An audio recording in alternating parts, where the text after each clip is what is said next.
Good morning, good afternoon, good evening, good night. I'm still Ақмарал Кеңесқызы. Today is our 11th lesson. Бүгін бізде 11-ші сабақ. Good morning бұл қайырлы таң. Good afternoon қайырлы күн. Good evening қайырлы кеш және де good night қайырлы түн. Яғни сіз қай мезгілде қарап жатырсыз, соған сай мен амандасып жатырмын. Немесе бір сөзбен айтуға. Good day қайырлы күн. Good day. Бұл таңертең бәрібір қай кезде айтсақ та. So today we are going to talk about more verbs. Яғни бүгін біз көбірек етістіктерді үйренетін боламыз. Етістіктерді мен тек қана жалғыз өзім бермеймін, оны фразалық түрде. Не үшін? Фразалық түрде адамның несі миы тез, яғни оңай есте сақтап қалады екен. So start. First word is call. Call my mom, yes, phone my mom. Хабарласу, звондау деген мағынаны білдіреді. Енді қараңыз, call деген сөз бірнеше мағынаны білдіреді. Call бұл хабарласу, атау және шақыру. Call me, шақыршы мені. Немесе call him, оны шақыршы. Call your mom, мамаңды шақыршы немесе мамаңа хабарлашы деген мағынаны білдіреді. Next word is dance. Dance қамажай. Қамажайды билеу. Dance бұл билеу деген мағынаны білдіреді.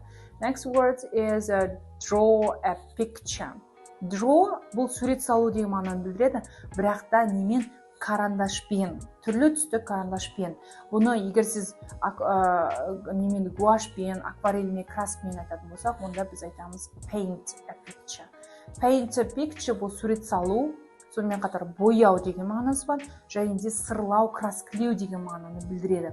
Мысалы, біз деген жарды краскілейтін болсақ, дуалды краскілейтін болсақ, біз айтамыз paint a wall, немесе paint my kitchen. Мен енді кухнямды краскілеуін сырлағым келеді деген мағынаны білдіреді. Okay? Next word is forget. Forget your name. I forgot your name. Forget, ұмыту деген мағынаны білдіреді, ja? Керісінше, осының несі remember. Remember бұл есте сақтау. I remember you. Сен менің есімдесің. I remember your number. Мен сенің номерің есімде деген мағынаны білдіреді. Next word is drive a car. Drive a car. Ағылшын тілінде артиклі көбінесе етістіктен кейін келеді, ол сол кезде бірігіп кетеді. Driver, giver. Okay?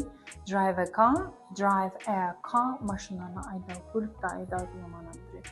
Next word is find your keys. Find your keys, табу. Find your keys, кілттеріңді табу деген мағынаны білдіреді. Немесе look for your keys. Look for your keys аударылады. Look for іздеу. Look for your keys. Кілттерін іздеу. Немесе бізде күнде пульт іздейміз, ja? Look for remote control. Remote control пульт деп аударылады, пультті іздеу. Келесі give. Give беру. Give me your number, please. Give me your number.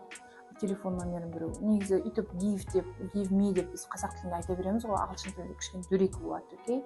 Give басқа жолдарында, басқа нелерінде қолданатын боламыз. Next, hear a noise. Hear noise, шу есту. Hear бұл есту деген мағынаны білдіреді. Тыңдау біз алдында өттік та, listen деген. Hear бұл құлақпен еститін процесті айтады. A noise, шу. Hear noise, шуды есту. Next word is help my friends. Help бұл көмектесу. Help my friends, досыма көмектесу. Next word is meet for tea. Meet for a tea, шай ішейік па? Meet кездесу деген сөз. Бізде қазақта кеттік шай ішпейміз ба, шайға кездеспейміз ба деген сияқты. Meet for a tea, шайға кездесу деген мағынаны білдіреді. Next, play біз өткен болатын, сонда да мен бір фразаны қосқым келіп play chess. Play chess бұл не деген сөз? Шахмат ойнау деген. Және тағы бір сөз бар күшті осы playға қатысты. Play hockey. Сабақта оқитын болсаңыздар, бұл сөздерге керемет. Play hockey сабақтан қашып кету деген мағынаны білдіреді. Play hockey, let's play hockey. Кеттік сабақтан қашып кетеміз ба? run жүгіру, немесе run a race, жарыс жүгіру деген мағынаны білдіреді, немесе жарыста қатысып жүгіру деген. Run a race, run жүгіру. Next word is see a film, see a movie, see my friend. See көру, немесе көрісу деген мағынасы бар, okay? See. Next, sing a song. Қытай сөзіне ұқсайды, sing a song. Sing бұл өлең айту, song өлең. Яғни sing бұл өлең айту, петь. Sing a song өлең айту деп аударылады. Next word is swim in the sea, in the swimming pool. Немесе swim бұл жүзу. In the sea, яғни көлде жүзу. Swim in the swimming pool, бассейнде жүзу деген мағынаны білдіреді. Next word is tell. Tell бұл айту, баяндау, яғни ұзақ бір мені оқиғаны айтқыңыз келсе да, tell a story, оқиғаны айту. Бұл tell деген, есіңізде болса, біз say деген сөзді өттік та, ол да айту деген мағынаны білдіреді. Бірақ та ол яғни қысқа сөздерді айту, say sorry, кешірім сұрау деген сияқты да, say hello, сәлем айту деген сияқты мағынаны білдіреді. А tell бұл кәдімгі үлкен бір оқан өсек айту деп айтайықшы, tell a gossip. Tell бұл айту, баяндау деген мағынаны білдіреді.